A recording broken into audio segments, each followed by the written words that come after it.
So hello everyone, welcome back to my channel. कैसे हैं आप सभी लोग? आई होप कुछ तो बहुत ज़्यादा अच्छे होंगे और कुछ बहुत ज़्यादा खराब होंगे। तो आज की वीडियो इसी बारे में होने वाली है, तो वीडियो को एंड तक देखना। आज की वीडियो बहुत इंपॉर्टेंट होने वाली है आप सबके लिए। सबसे पहले जिनका सिलेक्शन हो गया उनको मेरी तरफ से मैनी कंग्रेचुलेशन। आपने बहुत मेहनत करी थी, बहुत स्ट्रगल किया था। कुछ उनमें से ऐसे भी होंगे जिनका फर्स्ट अटेम्प्ट में ही क्लियर हो गया होगा बिकॉज उन्होंने कुछ स्मार्ट वर्क किया होगा। तो आपके स्मार्ट वर्क के लिए मैं आपको अप्रिशिएट करती हूँ। एंड जिन्होंने काफ़ी टाइम से वो स्ट्रगल कर रहे हैं फाइनली उनको जॉब मिल गई है, उनको भी मेरी तरफ से बहुत बहुत कंग्रेचुलेशन। एंड का सिलेक्शन हो गया है, सबसे पहले कमेंट बॉक्स में जाकर टाइप करो आपका कौन से बैंक में सिलेक्शन हुआ है, पीओ में हुआ है, क्लर्क में हुआ है या एसओ में हुआ है। आपका जिसमें भी सिलेक्शन हुआ है आप मुझे कमेंट बॉक्स में ज़रूर बताना। एंड जिनका सिलेक्शन नहीं हुआ है वो प्लीज़ हार मत मानना। आई नो क्या सिचुएशन होती है जब आप फेलियर फेस करते हो। तो एग्जैक्टली 1 ईयर पहले 1 अप्रैल को मेरा भी रिजल्ट आया था, तो मैंने भी ये चीज़ें फेस करी थी। आई नो बहुत बुरा लगता है और वो मतलब बहुत बुरा टाइम होता है लाइफ का। एंड मेरे साथ भी ऐसा हुआ था, मैंने वो चीज़ फेस करी। तो सबसे पहले मैं आपको 2-3 इंपॉर्टेंट अपडेट्स देना चाहती हूँ, उसके बाद हम अपनी बात कंटिन्यू करेंगे। तो सबसे पहला मैं आपको अपडेट देना चाहती हूँ कि मैंने IBPS क्लर्क का एग्ज़ाम दिया था, तो वो मेरा क्लियर हो चुका है और आप मेरा स्कोर कार्ड दे सकते हैं। शॉर्ट्स वीडियो मैंने डाल दिया है। अब आप कहोगे पीओ का क्या रहा, तो पीओ का एग्ज़ाम मैंने स्किप कर दिया था। ऐसा नहीं है कि मेरा प्री नहीं हुआ था, मेरा प्री हुआ था। मेंस का एग्ज़ाम मैंने स्किप कर दिया था बिकॉज उस टाइम पर ना बहुत सारे रीजंस थे, तो मैं वो आपको बाद में बताती हूँ। तो पहले मैं ये बताना चाहूँगी कि मेरा IBPS क्लर्क का एग्ज़ाम क्लियर हो गया है। आप शॉर्ट वीडियो में जाकर वो देख सकते हैं, मैंने स्कोर कार्ड प्रॉपर डाला हुआ है। एंड उसके बाद सेकंड अपडेट ये है कि मैंने ब्लॉग का चैनल जो था मेरा, वो जैसे लाइफ आफ्टर जॉब मैं आपको दिखाना चाह रही थी कि बिकॉज मैंने भी अपने स्टडी टाइम में बहुत स्ट्रगल फेस किया है। मतलब सारा दिन लाइब्रेरी में बैठे रहना, घर आके भी स्टडी करना, तो उस टाइम पर यूँ था सिर्फ स्टडी ही चलती रहती थी। तो अब फाइनली जाके मुझे थोड़ा सा रिलैक्स फील हुआ है, तो मैं अब कहीं ना कहीं घूमने के लिए जाती हूँ, तो वो मैं आपको दिखाती हूँ। आप जैसे अभी मेरे ब्लॉग्स अगर आपने देखे हो तो आप देखोगे कि छोटी छोटी चीज़ों में भी मैं कितनी खुशी ढूंढ लेती हूँ। मतलब अच्छा लगता है कि हाँ काफ़ी टाइम बाद लाइफ में कुछ बड़ा चेंज हुआ है। बिकॉज आप तो समझ सकते हो कि सारा दिन पढ़ना is not an easy task. तो फिर अब जॉब लगने के बाद काफ़ी चीज़ें होती है, अच्छा लगता है कि कहीं भी हम जा रहे हैं, छोटी मोटी जगह भी हम घूमने के लिए जा रहे हैं, तो माइंड को काफ़ी रिलैक्स फील कराती है, काफ़ी अच्छा फील कराती है। तो मुझे ऐसा लगा कि आपके साथ भी मुझे वो सब शेयर करना चाहिए। बट हुआ ये कि इस चैनल पर सारी चीज़ें मिक्सअप हो रही थी। अगर कोई स्टडी के पर्पज़ से आ रहा था ना इस चैनल को, मतलब सारा कुछ मैशअप सा लग रहा था, तो मुझे ये चीज़ अच्छी नहीं लगी। मुझे लगा कि नहीं यार, आपके लिए तो मतलब सारी चीज़ें अलग अलग होनी चाहिए। जैसे तो मैंने अपना ब्लॉग का चैनल बिल्कुल अलग कर लिया और मैं उसका लिंक जो है वो कमेंट सेक्शन में पिन कर दूंगी, डिस्क्रिप्शन में भी डाल दूंगी। तो अगर आप चाहो तो आप उस चैनल को भी फॉलो कर सकते हो। मैं जॉब लगने के बाद की जो मेरी लाइफ है वो मैं आपको दिखाना चाहती हूँ, तो इसलिए मैंने वो चैनल बनाया। एंड बैंकिंग रिलेटेड ब्लॉग्स आएंगे आगे, तो वो भी सब उसी में आएंगे, तो आप उस चैनल को भी सब्सक्राइब कर लेना। एंड उसके बाद मैं आपको बताना चाहती हूँ कि IBPS पीओ का एग्ज़ाम मैंने क्यों स्किप किया। तो देखो उस टाइम ना सिचुएशन थोड़ी अलग सी थी, मतलब कई रीजंस थे उस चीज़ के। जैसे कि फर्स्ट रीज़न ये था कि RRB पीओ के इंटरव्यू पे मेरा पूरा फोकस था, ठीक है। तो उसी के थोड़े दिनों बाद ही IBPS पीओ का मेंस हुआ था। मैंने पूरा फोकस अपना इंटरव्यू पर लगा दिया था। पीओ मेंस की मैंने इतनी ज़्यादा खास प्रिपरेशन मैं नहीं कर पाई थी, तो इस वजह से मुझे, अब आपको तो पता ही है पीओ मेंस, IBPS का पीओ मेंस कितना मतलब हार्ड लेवल का आया था इस बार भी, और हमेशा ही आता ही है। तो मुझे यूँ था कि यार इसके अच्छे से प्रिपरेशन मेरी होनी चाहिए, डिस्क्रिप्टिव एंड ऑल थिंग्स जो भी होती है। तो मुझे यूँ था कि मेरी प्रिपरेशन सही से नहीं हो पाई है, तो मुझे, और वैसे भी चलो मान लो मैं जैसे तैसे जा रही थी एग्ज़ाम देने के लिए, मैंने थोड़ी बहुत प्रिपरेशन कर ली थी। ऐसा नहीं था कि नहीं बिल्कुल भी ऐसे छोड़ दिया हो, मैंने थोड़ी प्रिपरेशन कर ली थी अपनी। बट यूँ था कि मेरा एग्ज़ाम सेंटर पता है कहाँ आया, मुझे लगा कि यहाँ आसपास आ जाएगा। मेरा एग्ज़ाम सेंटर यहाँ से 300 किलोमीटर दूर जालंधर आया, हिसार से जालंधर 300 किलोमीटर। तो फिर फैमिली वाले भी बोलने लग गए तो बहुत दूर आ गया, बिकॉज मेरे साथ मम्मी जाती है एग्ज़ाम दिलवाने के लिए। तो फिर मम्मी को भी थोड़ा वो ऐसा फील हुआ कि यार ये तो मतलब बहुत ही दूर आ गया। और आप समझ सकते हो इस चीज़ को कि बार बार प्री देने इतनी दूर जाना, फिर मेंस देने इतनी दूर, फिर इंटरव्यू, वो भी हर 20-25 दिन में हम जा रहे थे उस टाइम पर। अक्टूबर टू दिसंबर की बात है, तो यार इतना पॉसिबल नहीं हो पाता। तो उस टाइम पर हम एग्जॉस्ट हो चुके थे बार इतना ज़्यादा ट्रैवल कर करके। तो फर्स्ट थिंग तो ये थी, इतनी दूर एग्ज़ाम था। सेकंड की मेरा एग्ज़ाम इतना प्रिपेयर नहीं हो पाया था अच्छे से, एंड थर्ड हमारी टिकट कैंसिल हो गई थी। फोर्थ भाई ने बोला कि जालंधर बहुत ज़्यादा दूर है और तुम अकेले रात में ट्रैवल करोगे, अगर मेरे को जॉब से छुट्टी मिल जाती तो मैं साथ में चला जाता। तो फिर उसने भी थोड़ा सा बोला, फिर मेरा एकदम से माइंड सा हट गया। मुझे लगा यार मुझे नहीं देना चाहिए। आरआरबी पे मुझे थोड़ा सा कॉन्फिडेंस आ रहा था कि मे भी मेरा क्लियर हो जाए। तो काफ़ी चीज़ों को देख के मतलब नेगेटिव से फीलिंग आ रही थी। मन ही नहीं था एग्ज़ाम देने का, अजीब सा पता नहीं क्या हो रहा था। तो मैंने वो एग्ज़ाम ही स्किप कर दिया। और मुझे यूँ था आरआरबी इससे बेस्ट है, तो मुझे बिल्कुल भी इस चीज़ का रिग्रेट नहीं है कि मैंने IPS PO क्यों नहीं दिया। तो इसलिए मैंने वो एग्ज़ाम स्किप कर दिया था। एंड आप सोचोगे what about my SBI and all जो एग्ज़ाम्स हुए थे उनके बारे में। तो SBI मैं इतना ज़्यादा टारगेट नहीं करती हूँ। SBI का मैं प्री भी मैंने स्किप कर दिया था। पता नहीं यार उस टाइम पर शायद अंदर से ही मुझे फीलिंग आ गई थी कि मेरा RRB PO में भी क्लियर हो जाए। पता नहीं ऐसा कुछ हुआ था उस टाइम पर। तो मैं SBI का प्री भी देने नहीं गई थी। जैसे मैंने आपको बताया था मैं एग्जॉस्ट हो चुकी थी। तो इतनी दूर चंडीगढ़ वापस जाना SBI प्री देने के लिए, अगर हिसार में ही एग्ज़ाम्स होते ना मेरे तो मैं एक भी स्किप नहीं करती। मुझे बहुत दूर दूर आ रहे थे, इतनी हिम्मत नहीं थी और थोड़ा फाइनेंशियली भी प्रॉब्लम हो रही थी। तो फिर मैंने SBI प्री स्किप किया। SBI PO तो मैंने SBI मतलब फॉर्म मैंने इसके सबके फिल किए थे, बट देखिए मैं सिर्फ IBPS PO प्री आई थी। एंड SBI का प्री भी मैंने स्किप कर दिया था, PO और क्लर्क दोनों का, ठीक है। ये भी मैंने स्किप कर दिए थे। बट ऐसा नहीं है कि बहुत ख़राब जॉब है या कुछ है इसलिए मैंने वो कर दिए थे। अपनी अपनी प्रेफरेंस होती है, तो उस हिसाब से मेरी प्रेफरेंस RRB थी, इसलिए मैंने RRB को चूज़ किया। एंड हम बात करेंगे जो लोग एग्ज़ाम में फेल हो गए हैं उनके बारे में।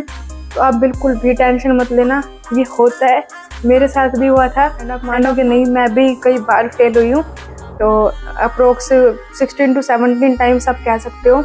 और ऐसा नहीं था ये टोटल मेंस मिलाकर है, इनमें प्री भी थे, मेंस भी थे, एंड कुछ इंश्योरेंस वाले एग्ज़ाम और भी एग्ज़ाम्स होते हैं बैंक के, जैसे IDBI या ऐसे करके कुछ 2-4 एग्ज़ाम्स। टोटल मिला के इतने एग्ज़ाम्स में मेरा फेलियर हुआ है। बट मैं फेलियर को कैसे हैंडल करती थी, मोस्टली रिजल्ट जो होते हैं प्री के वो इवनिंग में आते हैं। मेंस का तो आपको पता है सुबह 10-11 बजे उठते झटका लग जाता है तो क्या कहते हैं शाम को ऐसे रिजल्ट आता था।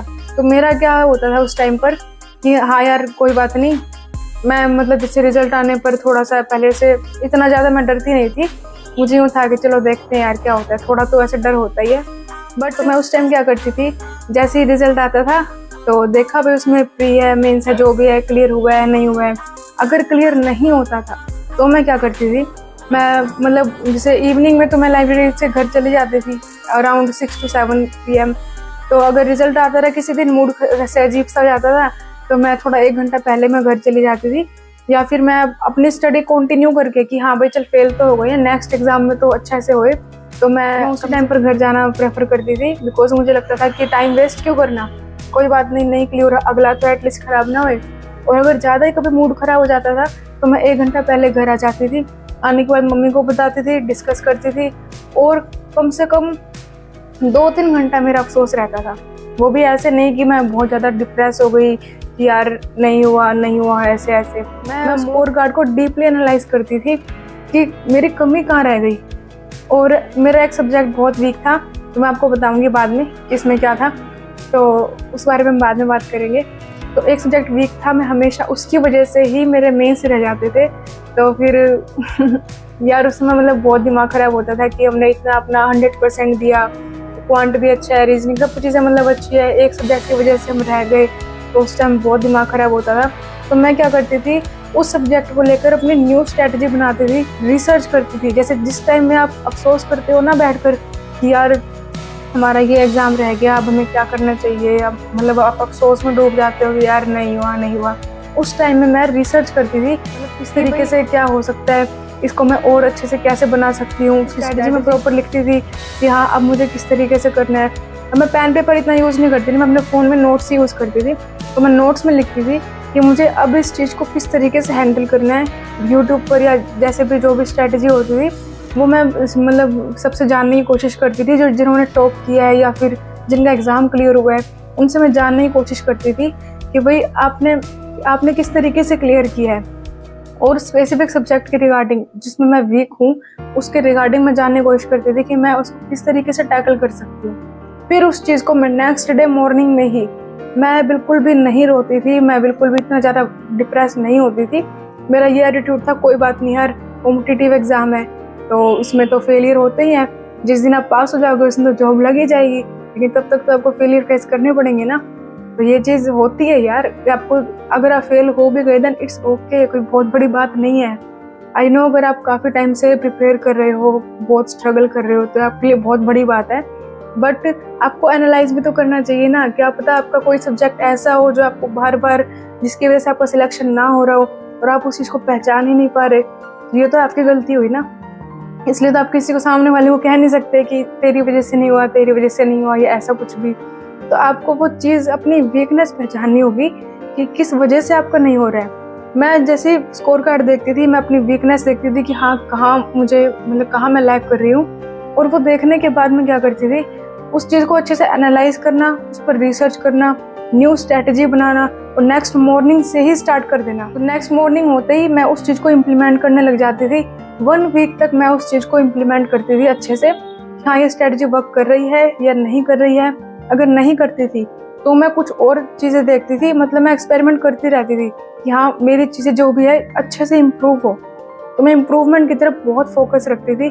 तो आप देखोगे मैं आपको धीरे धीरे मैं आपको अपने मॉक टेस्ट का स्कोर कार्ड शेयर करना स्टार्ट करूँगी। अब थोड़ा टाइम नहीं मिल पा रहा, उसमें आप देखोगे कि पहले मेरे मॉक में कितने मार्क्स आते थे, और जब मैंने डिफरेंट एक्सपेरिमेंट किए और काफ़ी चीज़ों को एनालाइज किया तो मेरे मार्क्स किस तरीके से बढ़ने लग गए।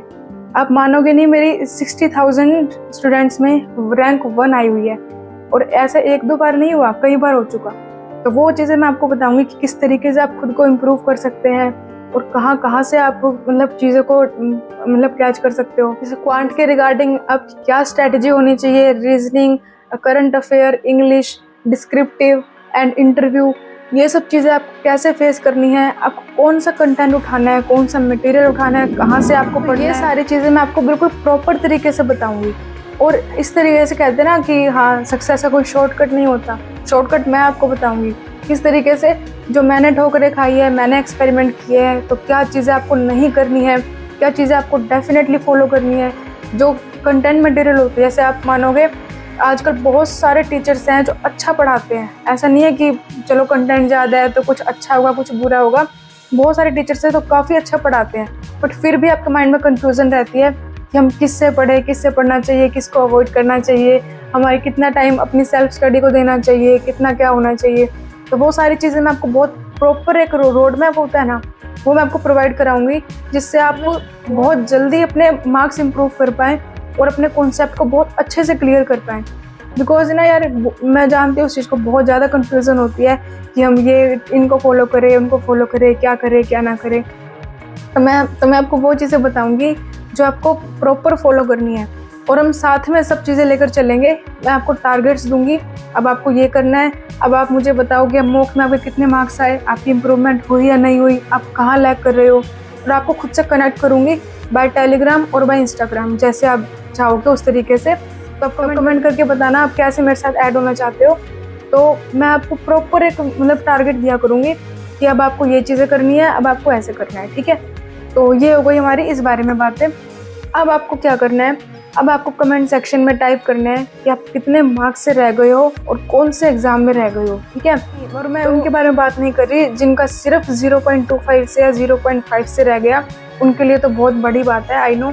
बट जिनका 2 नंबर से, 5 नंबर से, 10 नंबर से, 20 नंबर से, जितने मार्क्स से आप रह गए हो, वो आप सब कमेंट सेक्शन में टाइप कर बताना कि आप कौन से एग्ज़ाम में कितने मार्क्स से रह गए हो। और साथ ही साथ ये भी बताना कि आप अब नेक्स्ट आपका टारगेट कौन सा है, आप कौन से एग्ज़ाम को टारगेट बनाकर चल रहे हो, ताकि मैं आपको उस रिगार्डिंग जो बेस्ट स्ट्रेटजी हो सकती है, जो प्रॉपर रोड मैप हो सकता है, वो मैं आपको प्रोवाइड कर सकूँ।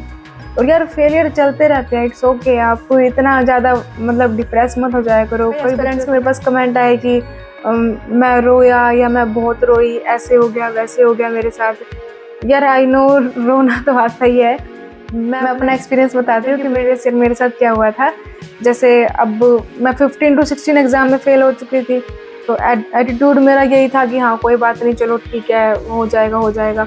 बट जो लास्ट ईयर के एग्ज़ाम्स थे ना, IBPS PO वाला, IBPS क्लर्क वाला, मैंने जैसे कहते हैं ना अपनी पूरी जान झोंक देना, मैंने अपनी पूरी जान उसमें लगा दी थी कि हाँ नहीं ये एग्ज़ाम तो मेरे क्लियर होने ही चाहिए, ये तो होने ही चाहिए। और कुछ भी मैंने अपनी तरफ से नहीं छोड़ा, 100% दिया मैंने, बिल्कुल 100%। तो मेरे लिए एक्सपेक्टेशंस थी कि एटलीस्ट इनमें से एक तो क्लियर हो ही जाएगा। तो मैंने इतनी मेहनत करी है और हर तरीके से मैंने बेस्ट करने की कोशिश करी थी। मॉक के आप स्कोर देखोगे ना मॉक टेस्ट का, आप भी हैरान हो जाओगे कि इतने अच्छे मॉक टेस्ट आने के बाद भी मेरे उस टाइम एग्जाम क्यों नहीं क्लियर हुआ। तो मुझे यूँ था कि हाँ चलो क्लियर हो जाएगा। बट जब सुबह सुबह रिजल्ट आया 10-11 बजे के टाइम, तो मेरी फ्रेंड का पहले मैंने देखा, बिकॉज उसने वो मतलब बहुत ज़्यादा घबरा रही थी। तो मैंने उसका स्कोर कार्ड देखा, बताया, तो उसका पीओ में नहीं हुआ, तो वो रोने लग गई। तो मैंने उसको समझाया ऐसे ऐसे, कोई बात नहीं। और मैंने मेरा देखा, मेरा भी नहीं हुआ था। तो मुझे भी लगा कि हाँ चल दोनों का ही नहीं हुआ, होता है ना एक मैं बोली यार, वैसे बुरा तो बहुत लगा, बट यूँ था कि चलो क्लर्क में तो हो ही जाएगा, कुछ तो खुशी मिलेगी। बट थोड़ी देर में क्लर्क का जब हमने चेक किया ना, क्लर्क में उसका सिलेक्शन हो गया, मैं फिर से रह गई। उस टाइम पर जब फैमिली वालों को एक तो पता चलता है कि आप रह गए, लेकिन आप एक ये चीज़ पता चलती है ना कि आपकी फ्रेंड का सिलेक्शन हो गया या आसपास किसी और का, वो सिचुएशन ही अलग होती है। मतलब फैमिली वाले ना कहते हुए भी बहुत कुछ कह जाते हैं उस टाइम पर। तो वो सिचुएशन मेरे साथ हुई।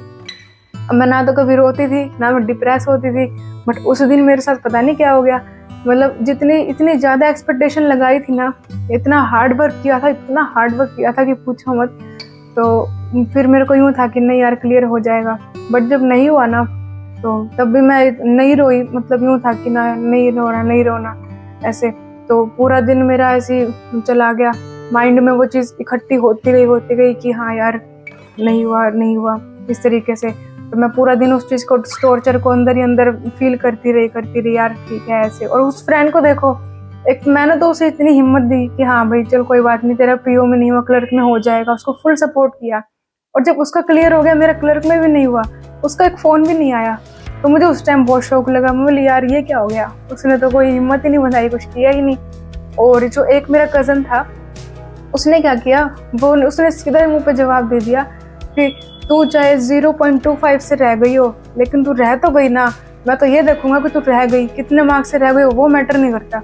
उसकी ये बात इतनी चुभी ना, मतलब वो इतना सपोर्ट कर रहा था, मतलब एग्ज़ाम रिजल्ट ना आने से पहले वो इतना सपोर्ट कर रहा था। और रिजल्ट आने के बाद उसका जो मतलब चेंज हुआ ना, वो जिस तरीके से, वो चीज़ ना इतनी फील हुई हद से ज़्यादा, मतलब जिससे उम्मीद हो ना कि ये बंदा हिम्मत देगा इस तरीके से ऐसे, वही उल्टा सीधा आपको बोल दे, तो उस टाइम पर अलग ही मतलब सिचुएशन हो जाती है। तो वो चीज़ भी मुझे चुभ रही थी बहुत ज़्यादा। पूरा दिन मेरा ऐसे ही निकल गया, अजीब सा, दिमाग में काफ़ी स्ट्रेस लेवल इतना हाई हो गया। मैं कोशिश कर रही थी ना हो, बट वो चीज़ इतनी ज़्यादा हाई हो गई। फिर इवनिंग में क्या हुआ, उस कज़न की मम्मी यानी मेरी चाची का फ़ोन आया मेरे पास। उनको भी बहुत उम्मीद थी कि क्लियर हो जाएगा इस बार, बट वो समझ गई कि हाँ इसका क्लियर नहीं हुआ, ये डिप्रेस तो होगी पक्का। तो उनका मेरे पास फ़ोन आया। तो जैसे ही उनका फ़ोन आया, रात के 9-10 बजे थे ऐसे कुछ, तो पूरे दिन का जो मेरा स्ट्रेस था वो इतना ज़्यादा हाई हो चुका था ना, इतना ज़्यादा कि मैं बुरी तरीके से रो पड़ी उस टाइम पर। मेरे को याद है अभी भी वो सीन, मैं टहल कर रो रही थी। बालकनी की बात है, मतलब बालकनी में खड़ी थी मैं, बालकनी की साइड जो एक और बालकनी है हमारी, तो उस साइड मतलब कोई देखता नहीं है, तो उस साइड में वहाँ इतना रोई बुरी तरीके से। और मेरे जब माइंड में इतना ज़्यादा स्ट्रेस हो जाता है ना, तो पूरी बॉडी भी उस हिसाब से वर्क करने लग जाती है, इससे काम करना बंद कर देती है, ऐसे अजीब सा हो जाता है। तो मैं चाची से बात करती मेरे को ऐसे लग रहा था कि मुझे अभी चक्कर आ जाएगा, मैं अभी गिर जाऊंगी, इतना हाई स्ट्रेस लेवल हो गया। फिर मैं रोई बुरी तरीके से, मैं रोए जा रही, हालत ख़राब हो गई मेरी सच में रो के। फिर उसके बाद क्या हुआ कि चाची ने समझाया जैसे तैसे, बोले तेरी गलती नहीं है। एक और कज़न था, उसने भी समझाया तेरी गलती नहीं है, हमने देखा है तो कितनी मेहनत करती है, कितना मतलब तूने स्ट्रेस झेला है, कितना हार्ड वर्क किया है। तो वो उस चीज़ को जानते थे, तो उन्होंने थोड़े से सपोर्ट करने की कोशिश करी, उन्होंने समझाया मुझे इस तरीके से ऐसे। बट ना वो सिचुएशन ही अलग थी। फिर मैंने उनको बोला, मैं बोली फ़ोन कट कर दो, मेरी हालत ख़राब हो रही है, मुझे ऐसा लग रहा है मैं चक्कर खा के गिर जाऊँगी। मतलब स्ट्रेस लेवल आप सोचो कितना हाई हो गया था उस टाइम पर, तब जाके मैं रोई। अदरवाइज़ मैं कभी भी फेलियर में नहीं रोती थी, बिकॉज मुझे काफ़ी टाइम हो गया तैयारी करते, जैसे 3 से 4 साल आप मान के चल सकते हो, बट मैं काउंट उनमें से 2 साल ही करती हूँ बैंक को लेकर स्पेसिफिक। तो वो मैं आपको किसी और वीडियो में बताऊँगी कि कैसे कैसे मेरी जर्नी रही थी। तो वो मैं आपको अलग तरीके से बताऊँगी। तो फिर मैं उस टाइम इतना बुरा लगा, तो मैं उस चीज़ को समझ सकती हूँ कि हाँ, अगर आप भी रोते हो तो इट्स ओके, आप रो, जी भर के रो, बट आपको क्या करना है, आपको नेक्स्ट डे या उस 1-2 दिन बाद जब आप रीस्टार्ट करोगे ना, उस टाइम पर पूरी हिम्मत के साथ और पूरी स्ट्रेटजी के साथ, एक स्ट्रॉन्ग स्ट्रेटजी के साथ, जिस सब्जेक्ट में आप लैग कर रहे हो उस चीज़ को और ज़्यादा इम्प्रूव करने के लिए आपके पास एक प्रॉपर स्ट्रेटजी होनी चाहिए कि आप इस चीज़ को फॉलो करोगे और इस चीज़ में आप इम्प्रूवमेंट लेके आओगे और डेली आप चेक करोगे कि इम्प्रूवमेंट हो रही है या नहीं हो रही है। ये चीज़ भी आपको करनी पड़ेगी। आप खुद बताओ, जब आप उस सब्जेक्ट में इम्प्रूवमेंट करने लग जाओगे धीरे धीरे और जो आपकी वीकनेस है आप उसको कवर करना शुरू कर दोगे, तो क्या आपका नेक्स्ट एग्जाम क्लियर नहीं होगा ना? तो फिर आप ये चीज़ सोच कर चलो। एंड सॉरी, मैं बहुत लेट हो गई वीडियो के लिए। रिजल्ट 1 अप्रैल को आया था, आज 5 अप्रैल हो गई है, तो फिर मैं इस चीज़ के लिए आपसे सॉरी कहना चाहूँगी कि मेरा वीडियो थोड़ा सा लेट हो गया, बिकॉज मैं बहुत ज़्यादा बिजी थी, तो इसलिए मैं आपके लिए वीडियो नहीं ले पाई। बट मेरे को सच में बहुत ज़्यादा बुरा लगा कि यार, मतलब यूँ था कि काफ़ी लोग फेल भी हुए होंगे, तो मैं आपसे कनेक्ट पूरी तरीके से कर सकती हूँ, आपके इमोशंस को मैं समझ सकती हूँ। आप कमेंट सेक्शन में बताना आप कितने मार्क्स से रह गए और नेक्स्ट आपका टारगेट क्या है और आप कहाँ लैग कर रहे हो, कौन से सब्जेक्ट में आपको क्या प्रॉब्लम आ रही है। आप मेरे से पूछो, मैं आपको बताऊंगी कहाँ से आपको कैसे पढ़ना है, कैसे नहीं। और मैंने एक चीज़ और सोची है कि जैसे अभी तक तो मेरे को टाइम नहीं मिल पा रहा था, ठीक है, अभी भी मैं कैसे शूटिंग कर रही हूँ आपको नहीं पता जैसे तैसे मैं थोड़ा एडजस्ट करके कर रही हूँ।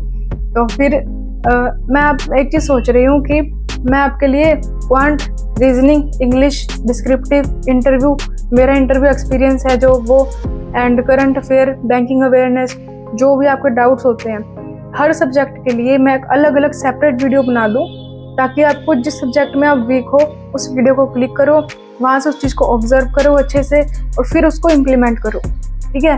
तो इससे आपकी काफ़ी ज़्यादा हेल्प हो जाएगी और एक प्रॉपर चीज़ पता चल जाएगी कि हाँ, हमें क्या पढ़ना है, कहाँ से पढ़ना है, कैसे पढ़ना है, ठीक है। तो ये चीज़ मैं सोच रही हूँ। अगर आपको लगे कि हाँ मैं सही चीज़ सोच रही हूँ तो आप मुझे कमेंट सेक्शन में ज़रूर बताना। तो यार, आपको हार बिल्कुल भी नहीं माननी है। आप एक चीज़ देखो, मैं भी आपकी तरह फेल होती थी ना, आज तो मेरी जॉब लग गई ना, और जॉब लगने के बाद मैं कैसे अपनी लाइफ में एंजॉय कर रही हूँ, कैसे मैं घूम फिर रही हूँ, आपने अगर ब्लॉग्स में देखा हो तो ये चीज़ आपके साथ भी होगी, आज नहीं तो कल जरूर होगी। आपको क्या करना है, आप कमेंट सेक्शन में मेरे को एक चीज़ और लिख कर बताना कि किस सब्जेक्ट की वजह से आपका सिलेक्शन रह गया और क्या क्या चीज़ें टाइप करनी है। एक तो आप कितने मार्क्स से रह गए, कौन से एग्जाम में रह गए और किस सब्जेक्ट की वजह से आप रह गए। तो 3 चीज़ें आपको टाइप कर कर बतानी है। तो उस हिसाब से ना मैं आपके लिए नेक्स्ट वीडियो लेकर आ पाऊंगी कि आपको किस चीज़ की नीड है और किस चीज़ से आप इम्प्रूवमेंट कर सकते हो, ठीक है। और आपको हार बिल्कुल नहीं माननी है। जैसे मैं लगी रही, मैंने कभी गिव अप नहीं किया। आप रो, कुछ भी करो, स्ट्रेस में आओ, कुछ भी करो, बट जब आप रीस्टार्ट करो ना, चाहे 2 दिन बाद करो, चाहे 4 दिन बाद करो, तब आपको अपना पूरा पोटेंशियल लगा देना है, अपनी पूरी जान लगा देनी है, तब जाके आपका नेक्स्ट एग्ज़ाम ज़रूर क्लियर होगा। और ये एक प्रैक्टिकल बात कह रही हूँ मैं कि आपको चीज़ों को देखना है, एनालाइज करना है, अच्छे से आप एनालाइज करो। स्कोर कार्ड जो आपके मतलब चीज़ें ख़राब आ रही है, जहाँ आप लैग कर रहे हो, उन चीज़ों को आप इम्प्रूव करोगे तो एग्ज़ाम क्लियर नहीं होगा ना। तो एक बहुत प्रैक्टिकल सी चीज़ है जो मैंने भी फॉलो करी थी और मैं जो आपको भी फॉलो करने के लिए कह रही हूँ। तो आपको बस यही करना है जो मैंने आपको बताया है। इसके अलावा आपको बिल्कुल भी टेंशन नहीं लेनी है। बहुत जल्दी मेरी और वीडियोज़ आने वाली है। अब थोड़ा सा मेरे को लगता है मैं फ्री हूँ, तो मैं कोशिश करूँगी कि आपकी हेल्प करने के लिए बहुत इंपॉर्टेंट वीडियोज़ लेकर आऊँ, जिससे आपके सारे डाउट्स क्लियर हो जाएँ, अच्छे से क्लियर हो जाएँ। तो इसी के साथ मैं वीडियो को एंड करती हूँ। तो आपको रुकना नहीं है, थकना नहीं है, रो, डिप्रेस हो, बट रीस्टार्ट आप अच्छे से करोगे एंड प्रैक्टिकल वे में करोगे, सारी चीज़ों को समझ के एनालाइज करके। यही मैं आपको बिल्कुल अच्छे से समझाना चाहती हूँ। तो अब आपको बिल्कुल भी नहीं रोना है, तो आप अच्छे से लग जाओ अपनी प्रिपरेशन में वापस। फिर से वीडियो को एंड करती हूँ। आई होप आपको इससे बहुत ज़्यादा हिम्मत मिली होगी, एक मोटिवेशन आया होगा कि हाँ, जैसे मेरी जॉब लग गई वैसे आपकी भी लगेगी, ठीक है। आज नहीं तो कल ज़रूर लगेगी। इससे अगले एग्ज़ाम में नहीं लगी तो उससे अगले में ज़रूर लगेगी। अगर आप, मैं जो बता रही हूँ वो प्रॉपर रोड में फॉलो करते हो, मेरी बताई हुई सारी बातें अगर आप फॉलो करते हो तो आपकी बहुत जल्द जॉब लगेगी, आप देखना। तो बिकॉज मैंने काफ़ी चीज़ों में एक्सपेरिमेंट किया है यार, मैं ऐसे नहीं बोल रही कि मेरी बात मानो मेरी बात मानो। मैंने काफ़ी चीज़ें देखी है, समझी है, एंड प्रैक्टिकल वे में आपको करने को कह रही हूँ, ठीक है। इसी के साथ अपने वीडियो को एंड करती हूँ। आई होप आपको इससे मोटिवेशन मिला होगा, आप में एक हिम्मत आई होगी कि हाँ, yes you can do it, ठीक है। आप भी कर सकते हो, मैंने किया है, आप भी कर सकते हो, जरूर करोगे, ठीक है। तो stay tune, stay happy and stay motivated, okay. तो बाय बाय।